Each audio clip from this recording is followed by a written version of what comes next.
Buenas tardes tengan todos ustedes. Es un gusto para nosotros como la Clínica San Juan Tadeo poder conversar con ustedes un nuevo tema acerca de salud, porque lo más importante para nosotros es el cuidado de ustedes, tanto de sus hijos, de sus nietos, de su familia, de sus padres. El día de hoy tenemos un tema muy interesante de que es atención integral en geriatría.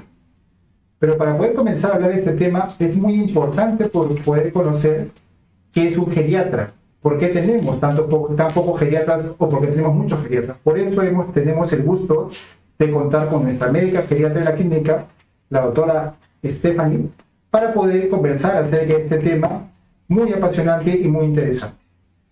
Bienvenida, Stephanie. Buenas tardes. Buenas tardes, doctor. Consulta, ¿por qué? ¿Qué es? En verdad, ¿cuál es la especialidad de geriatría? ¿Qué es la patología que ve? ¿Qué personas va a ver?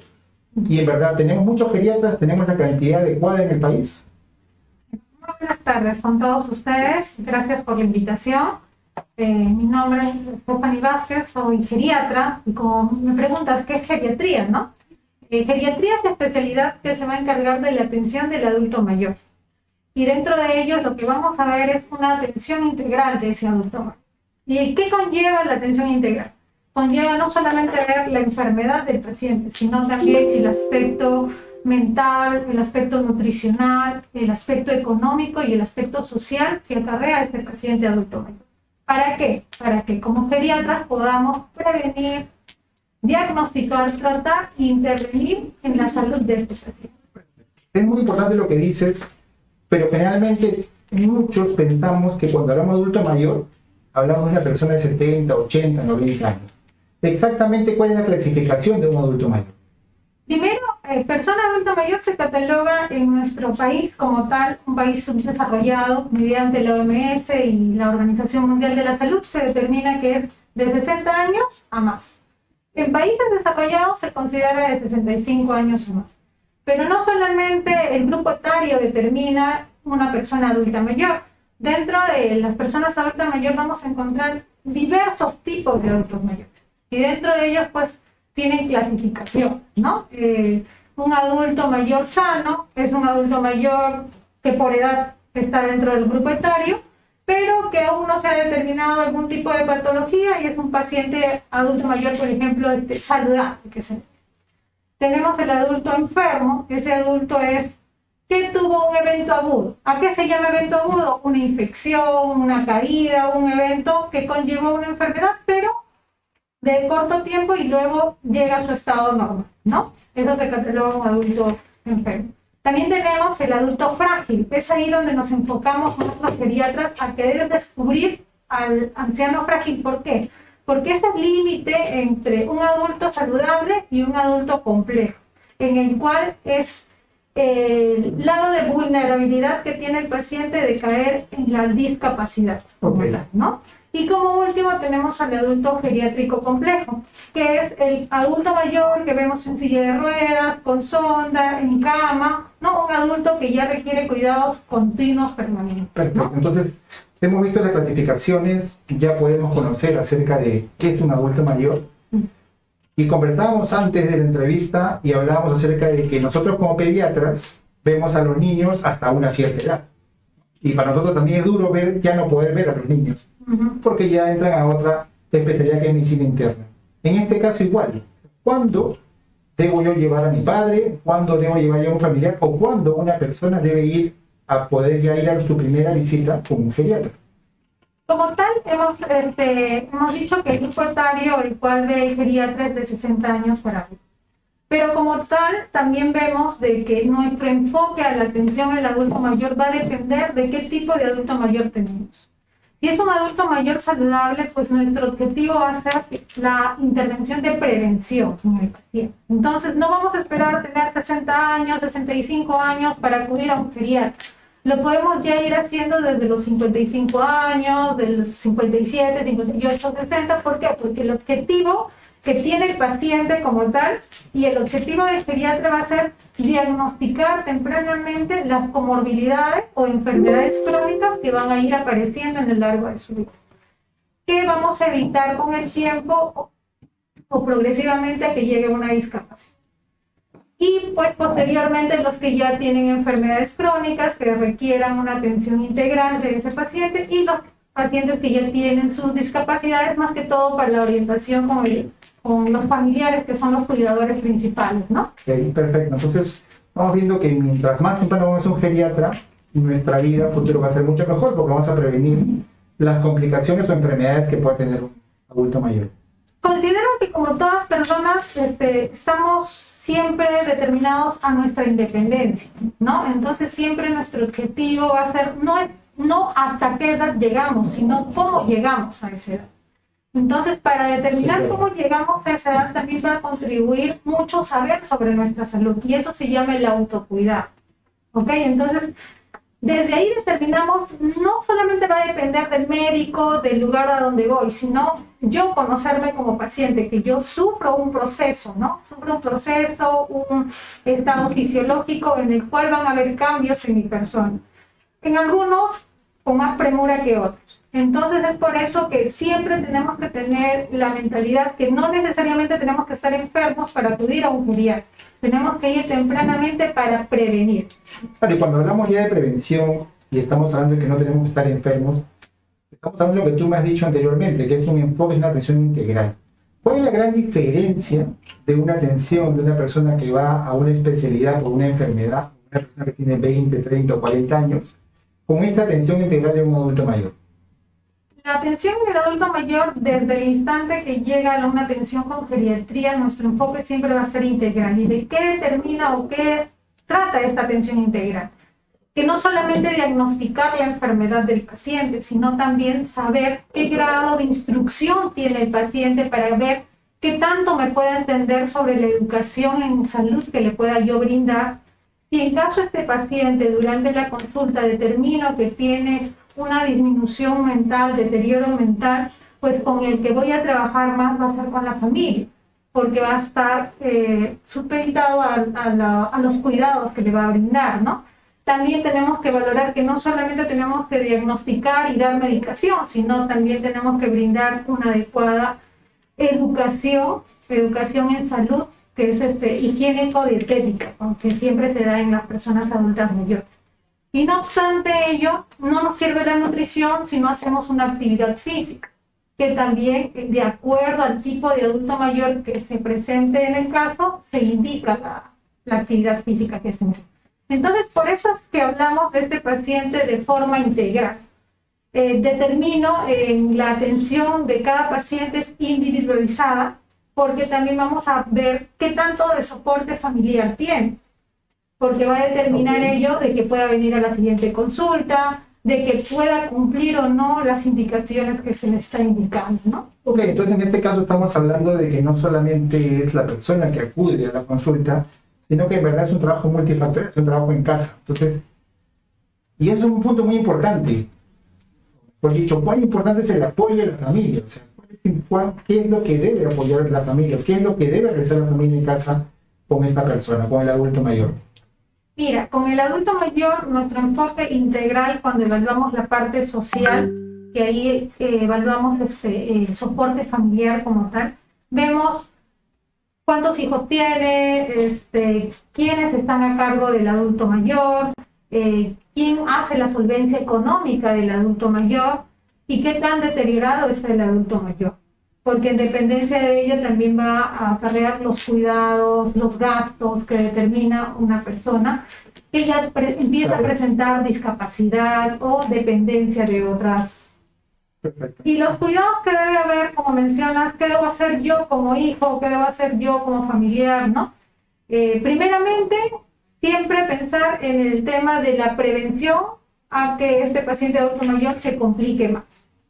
2, siempre estar atenta a las funciones básicas del adulto mayor, que son las actividades cotidianas de la vida diaria, ¿no?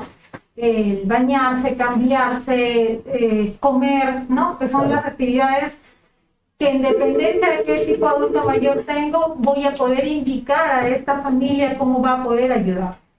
Es lo que comentaste, ¿no? No, la idea no es vivir 100 años, sino tener una vida para disfrutar esos años para la familia, exactamente. Ahora, cuando uno empieza a envejecer o cuando uno ve a una persona que va envejeciendo, siempre piensa de que cuando uno empieza a ser frágil, Entonces, ya está hablado acerca del adulto mayor frágil. Entonces, ¿de qué estamos hablando verdaderamente cuando hablamos de un adulto mayor frágil? ¿No? Ese quiere decir que tiene un problema en el peso, quiere decir que tiene más enfermedades, quiere decir que tiene una senilidad. Y lo otro es, ¿un adulto mayor siempre tiene algo de demencia o eso no tiene que relacionar?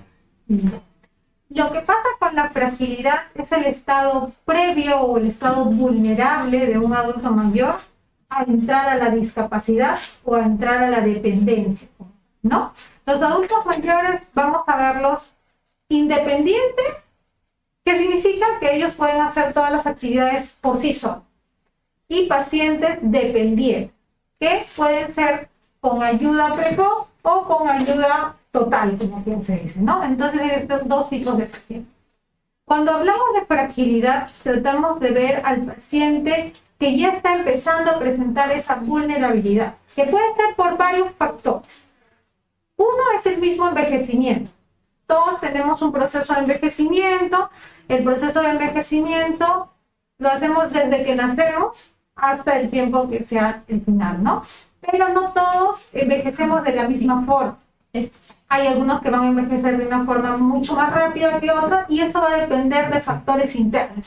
Genética, el lugar donde vives, todos factores. Y los factores externos que van a contribuir para que empiece a haber fragilidad en el adulto mayor, lo podemos ver en los servicios de salud que tiene nuestro país o cualquier otra parte del mundo, ¿no? El estado nutricional que tuvimos durante todo nuestro proceso de vida, ¿no? La accesibilidad que tenemos a los recursos sanitarios también van a determinar que el paciente sea mucho más frágil que otro o no. Entonces, en dependencia de ello, vamos a ir valorando que este adulto mayor está dentro de fragilidad y en la fragilidad que tiene, valorar todo el contexto que puede determinar que este paciente, ejemplo, paciente frágil que sufra una caída, un ejemplo fácil, que sufra una caída. Este paciente, si tiene un buen soporte familiar, tiene una buena solvencia económica, tiene la capacidad de llevarlo a una institución donde pueden hacer una intervención quirúrgica y posteriormente una intervención de rehabilitación, el paciente, toda la capacidad que tenía reservada en su organismo, va a poder continuar. Pero si tenemos otra situación donde un paciente sufre una caída, pero no tiene soporte familiar, vive solo, está desnutrido, demora en llegar a un establecimiento de salud por X motivos económicos. Este paciente que ya tenía una reserva, una capacidad funcional muy disminuida, ante todos estos factores externos no va a recuperarse. Vamos a ver que este adulto mayor va a quedar en cama, va a empezar a presentar múltiples infecciones. Y su tiempo de vida va a ser menor. Tiempo de vida más corto y más gastos económicos para la familia. Perfecto. Es un punto muy importante, ¿no? Que uno tiene que ver al final que la prevención justamente viene a hacer eso, es disminución de costos familiares también cuando tenemos una persona, en este caso podemos prevenir muchas enfermedades. Entonces, cuando hablamos, ya conocemos del adulto mayor, ya podemos tener una idea mucho mayor de lo que es fragilidad. Y la otra pregunta que siempre nos hacen, ¿cuáles son las enfermedades más comunes? ¿Cuáles son las complicaciones más frecuentes?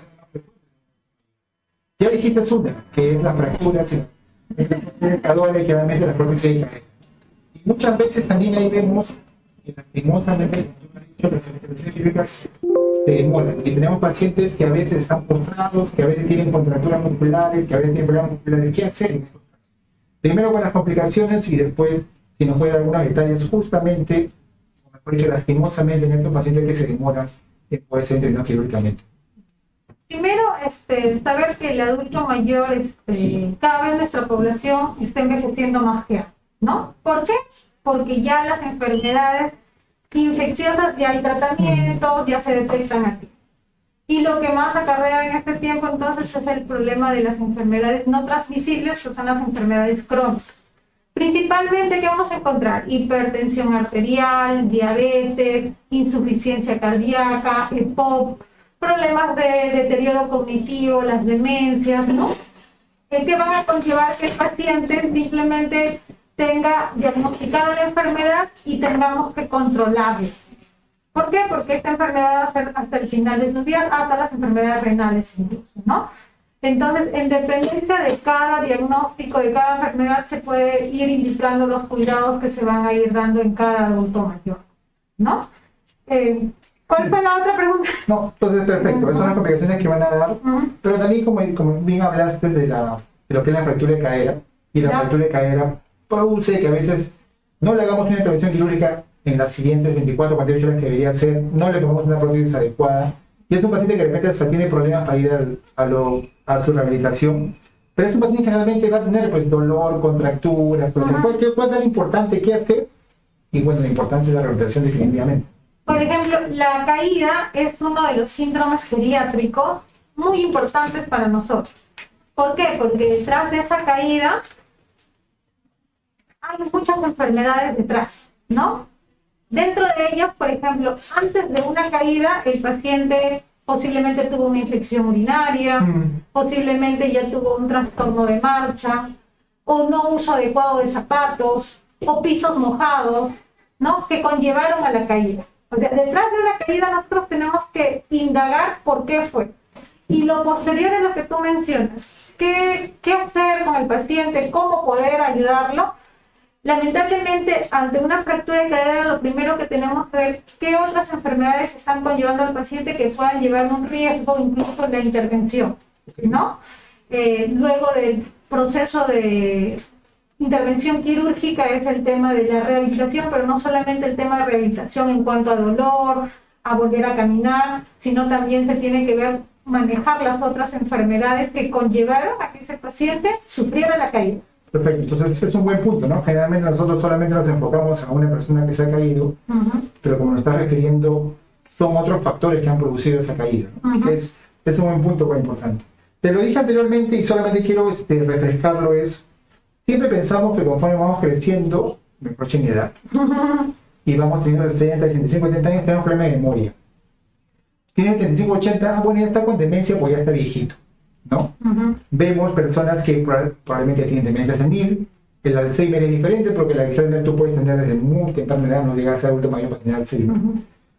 Pero, ¿qué tan relacionado está esto? O sea, ¿es verdad que conforme vas creciendo en edad, vas a llegar a tener demencia senil? Primero, lo que tenemos que sacar de nuestra mente es que no existe la demencia senil. Porque envejecer no es igual que demencia. Eso es lo primero. No todos los adultos mayores llegan a tener, la palabra correcta es deterioro cognitivo, ¿no? No todas las personas adultas mayores lo logran tener. Va a depender de muchos factores y aquí volvemos a lo mismo. Las enfermedades crónicas y dentro de ellas las vasculares, que son hipertensión, arritmias cardíacas, que van a conllevar en el paciente microinfartos, que pueden sí conllevar el tema de deterioro cognitivo y caminar hacia una demencia.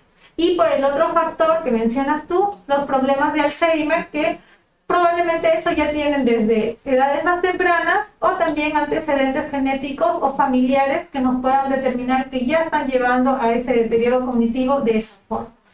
Pero principalmente el tema de las demencias como tal no aparecen de un mes a otro. Claro. Tienen un proceso mucho más largo, incluso de años, y usualmente con el contexto de la pandemia ha habido muchas consultas por deterioro cognitivo. ¿Por qué?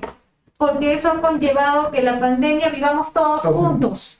Y recién nos podamos dar cuenta como familiares, que somos los principales cuidadores, que ese olvido ya no es usual. Algo está pasando. Entonces, realmente en este tiempo de pandemia hemos tenido un montón de pacientes con deterioro cognitivo, pero no porque sea recientemente diagnosticada, sino que porque la familia recién se ha percatado de esos aspectos. Bueno, es un punto nuevamente importante, ¿no? O sea, la familia es la que juega un rol importante en un momento mayor. Ya se habla de problemas vasculares, ¿no?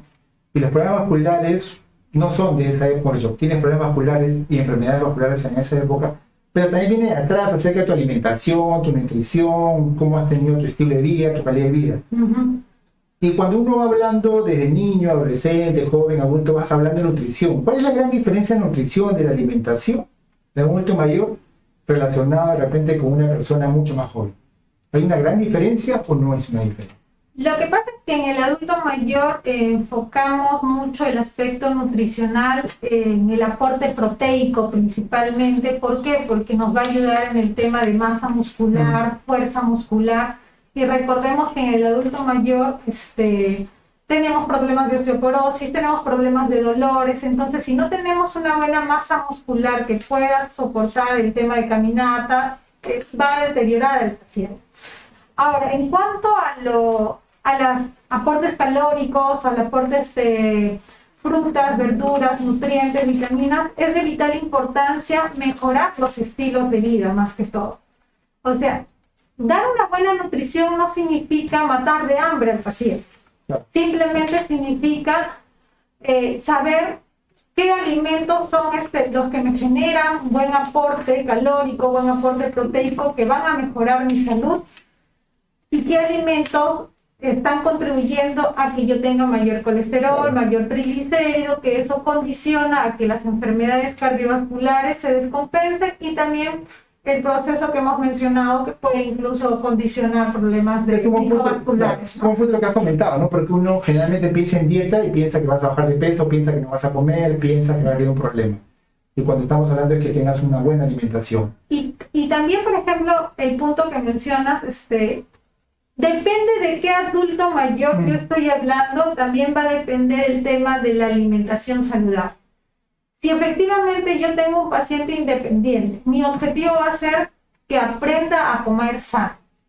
Pero si yo ya tengo un adulto mayor complejo, en cama, con múltiples enfermedades, que se comunica pocas veces, yo no voy a restringir alimentos, porque mi objetivo va a ser que él, todo lo que pueda comer, ya sea un tema de satisfacción. Ya no va a ser, o sea, el aporte nutricional va a ser lo que pueda aportar o lo que pueda comer, pero mi objetivo principal va a ser que en él disfrute ese alimento. Si ese paciente disfruta con un alimento que no es correcto para una persona joven porque hace una desregulación de la dieta, la perspectiva de la alimentación en un adulto mayor es distinta. Si él se disfruta ese momento, un pedacito de pollo a la brasa, pues hay que dar. Pero si es un paciente adulto joven que me come todos los días, pues sí le voy a decir que no. Entonces los objetivos son distintos en dependencia de qué adulto mayor yo. Ok, perfecto. Entonces hablando de nutrición, y la gran pregunta que viene, así como en pediatría, todos los papás quieren darle suplementos a sus niños, en los adultos mayores, los suplementos nutricionales funcionan, debemos darle suplementos nutricionales. Actualmente hay una gran cantidad de suplementos que podemos ver en propagandas, en comerciales, en todos los lugares. ¿Cuándo debo utilizar o no un suplemento nutricional para un adulto mayor? Como te mencionaba desde el inicio, en un adulto mayor, por ejemplo, lo que siempre valoramos es la cavidad bucal, ¿no? La dentadura, la resequedad que tiene, el grado de capacidad de independencia del paciente. Mientras un paciente sea lo más independiente posible, pues los alimentos que consumimos todos los días. El suplemento lo puede utilizar como una leche más, no reemplazar ninguna comida. Pero cuando ya estamos ante un paciente, por ejemplo, que ya tiene mucho deterioro, incluso para la masticación es difícil, la ingestión de los alimentos, pues ayudan a suplementar. En este tipo de pacientes que ya son muy complejos, sí nos puede ayudar en los aportes proteicos y en los aportes calóricos. Por la cantidad de volumen que pueda tener. Por la cantidad de volumen, por las condiciones en que se tiene que administrar la comida también. Pero en el adulto independiente lo preferible es la alimentación, porque también es un estímulo a la masticación, claro, y evitar estreñimientos y evitar otras complicaciones que puedan conllevar medicamento para esto, medicamento para lo otro. Pues, cuando nacemos, dormimos 16, 18, 20 horas al día. Y conforme vamos a una edad, disminuimos la hora de sueño. Pero muchas veces la familia dice: mi papá no duerme nada. ¿Qué hacer en estos casos? ¿Cuántas horas supuestamente es lo normal? El momento mayor duerme, si duerme menos de eso, ¿qué hacer? Desde ahí empezamos con lo mismo que hemos hablado en toda la integralidad del paciente. Los temas de sueño tienen múltiples factores. Está desde factores de dolor, depresión, inversión de sueño, malos hábitos de higiene de sueño se llama, ¿no? Que puedan condicionar que este paciente no está teniendo unas horas adecuadas para dormir. Pero el otro factor también es el proceso de envejecimiento. Disminuye nuestro estímulo para poder dormir y en eso tenemos componentes como la melatonina que influyen y no concilian el sueño. Entonces, cada paciente debe ser evaluado de forma individual. ¿Por qué? Porque nuestro objetivo tiene que ser buscar la causa por qué no está durmiendo.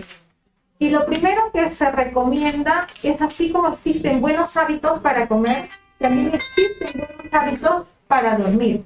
Y estos buenos hábitos para dormir se llama higiene de sueño. Si nosotros como pacientes, si nosotros como cuidadores de esos pacientes empezamos a mejorar estos hábitos de higiene de sueño, no podemos, llegaríamos a no indicar la medicación, ¿no? En este caso siempre indicamos las benzodiazepinas que puedan inducir el sueño. Pero si pese a esta mejoría de la higiene de sueño, paciente no concilia sueño, sí nos podemos ayudar de esta medicación. Pero siempre, como te menciono, la atención de cada paciente es individualizada. Hay muchos pacientes que por dolor no duermen bien y la causa que tú tienes que tratar es dolor, no pastilla para el sueño. Por ejemplo, hay pacientes que están deprimidos, ansiosos y lo que tú tienes que tratar es esta causa y se soluciona el sueño.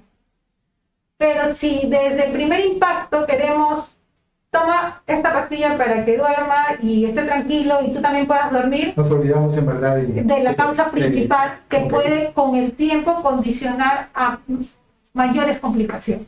Y a mayores dosis a futuro porque el paciente, claro, porque tiene que ser enfocado por qué está teniendo este trastorno de sueño, ¿no? Y el otro también es el mismo proceso de envejecimiento que también condiciona que no duerma las horas adecuadas. Ahora, generalmente cuando uno ya llega a tener 55, 60 o 65 años, lo has dicho bien, ya las enfermedades infecciosas no son las primeras. Y son personas que pueden tener hipertensión o diabetes o hipercolesterolemia o alguna otra enfermedad. Entonces quiere decir que tenemos a una persona que tiene su cardiólogo, tiene probablemente su nefrólogo, tiene su endocrinólogo. ¿Cómo decir a estas personas que el geriatra le va a ayudar justamente a poder visualizar todas estas enfermedades y que no va a dejar de ver a sus especialistas? ¿No? Porque muchas veces dicen, yo, ¿para qué voy al geriatra si yo ya tengo mi endocrinólogo, si ya me revisan esto? ¿Cómo le podríamos decir a esa persona nuevamente? Le hemos dicho al inicio, pero nuevamente para que puedan saber por qué no es que van a dejar de ver a los especialistas, sino la importancia de poder ver al geriatra. Lo que pasa es que cuando se detectan las enfermedades individualizadas por cada especialista, se va a determinar un tratamiento, ¿no? Y ese tratamiento va a condicionar a que los controles posteriores se pueda llevar un control adecuado, quien se dice. Pero la atención integral del geriatra no solamente ve la enfermedad única, sino ve las enfermedades en conjunto. Recordar que así como existe en pediatría, también en geriatría, la interacción de los medicamentos, que un medicamento puede estar conllevando síntomas de otras enfermedades y pueden estar interaccionando y pueden estar complicando algunos factores. Entonces, el geriatra tiene la visión de ver la integralidad y quizás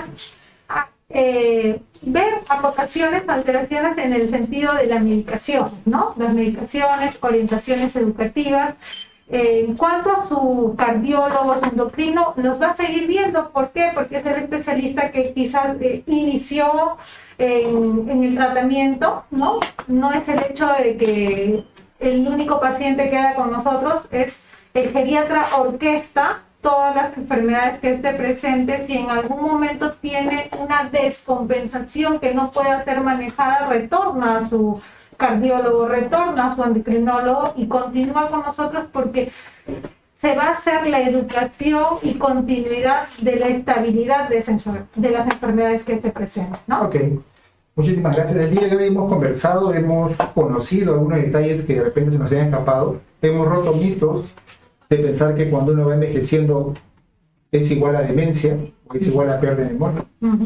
Conocemos ahora que la importancia de un geriatra porque nos va a ayudar a prevenir enfermedades, o también cuando ya tenemos la enfermedad nos va a poder hacer una conjunción de todas estas y poder mejorar nuestra calidad de vida. Invitamos a todos ustedes a inscribirnos a nuestro programa adulto mayor. Tenemos en la clínica de los 55 años, como bien lo ha dicho Stephanie, pueden venir para eso. La doctora Stephanie Vázquez es nuestra médico geriatra, nos puede acompañar en este camino que nos queda a todos nosotros. Y como bien lo dijo, la idea no es llegar a tener 90 o 100 años, sino tener una buena calidad de vida. Agradecemos a todos ustedes por habernos acompañado el día de hoy.